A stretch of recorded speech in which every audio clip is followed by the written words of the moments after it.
Everest these days is looking a little crowded. This is no longer an ultimate challenge. This is a comfort zone. It's no longer good enough to be on the slopes of Everest. You're going to have to move forward from that success and seek out, literally, new frontiers. So as a climber, how do you do that? Nanga Parbat, the 9th highest mountain in the world, the Mazeno Ridge. It had never been climbed, mostly because it's 5 kilometers long at 7,000 meters. There's a reason it hadn't been climbed. But that doesn't mean that it's not possible. A new route on an 8,000-meter peak. That's the modern cutting edge of mountaineering. So, high, long, complicated, deep snow. We think we understand what the problems are.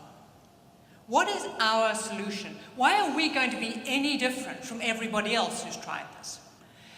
We think 6 days to the summit, 2 days in reserve, 2 days for the descent, maximum 10 days, and we'll be down in a local village drinking beer and eating chips.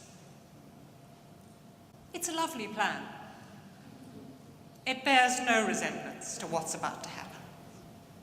And if you make the climb safer by carrying more equipment, you make it more dangerous because you're slower and you spend more time in the danger zone.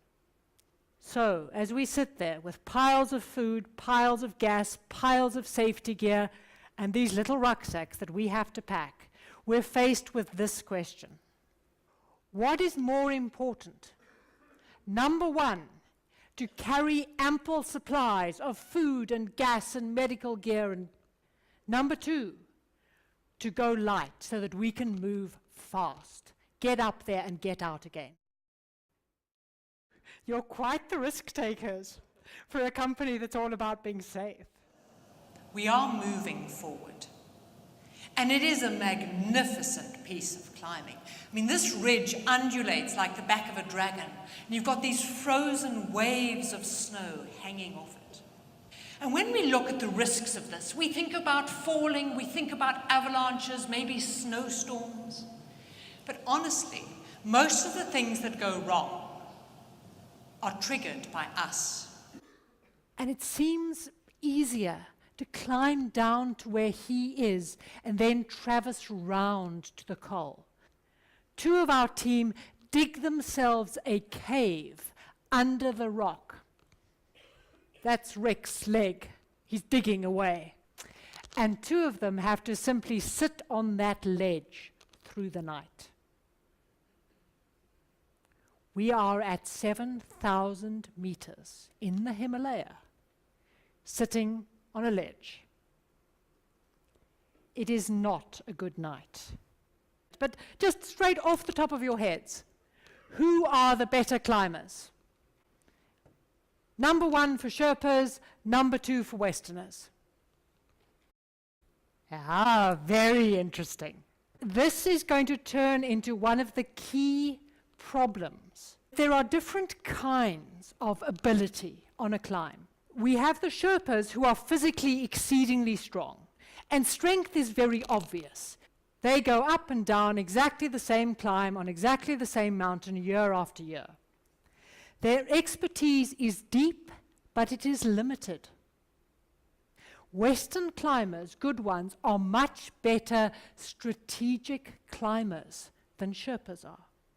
There are different kinds of experience in a team, and sometimes some of them are more obvious, like the Sherpa's strengths, and some of them are more easily overlooked, like the strategic knowledge that points your team in the right direction. This is as far as any climbing team has ever gone. But it's taken 9 days. We were supposed to be on the way down by now. We're telling ourselves that we're almost there. We want to be almost there. We need to push on. There's so little food left. We've got to get it finished. Are we almost there? I'm astonished at how many of you said yes, actually.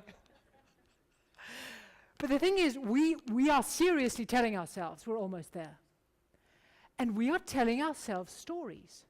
Stories that no longer match the reality. They match the plan, but the plan and the reality have parted ways. And when the sun rises, we're standing on a summit. The Pakistan Himalayas spread out below us, the shadow of Nanga Parbat running over hundreds of mountains. It's magnificent.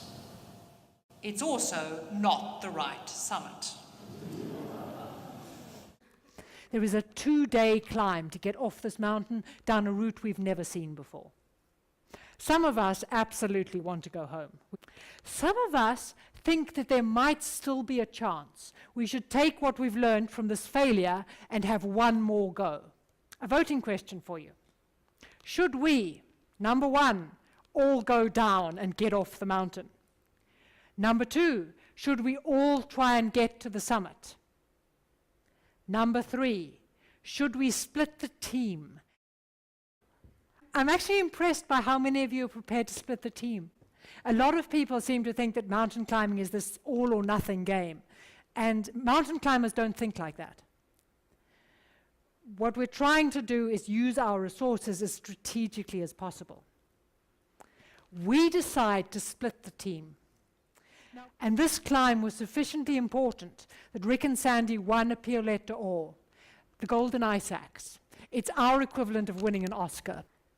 And what interests me is the things that went wrong, because we were right about the physical problems and we were right about our solution. But we got caught unawares by a set of intangible problems, the kind of things that are really hard to articulate. Have the vision to set ourselves the really ambitious goals, and then the courage to simply get out there and try and make it happen.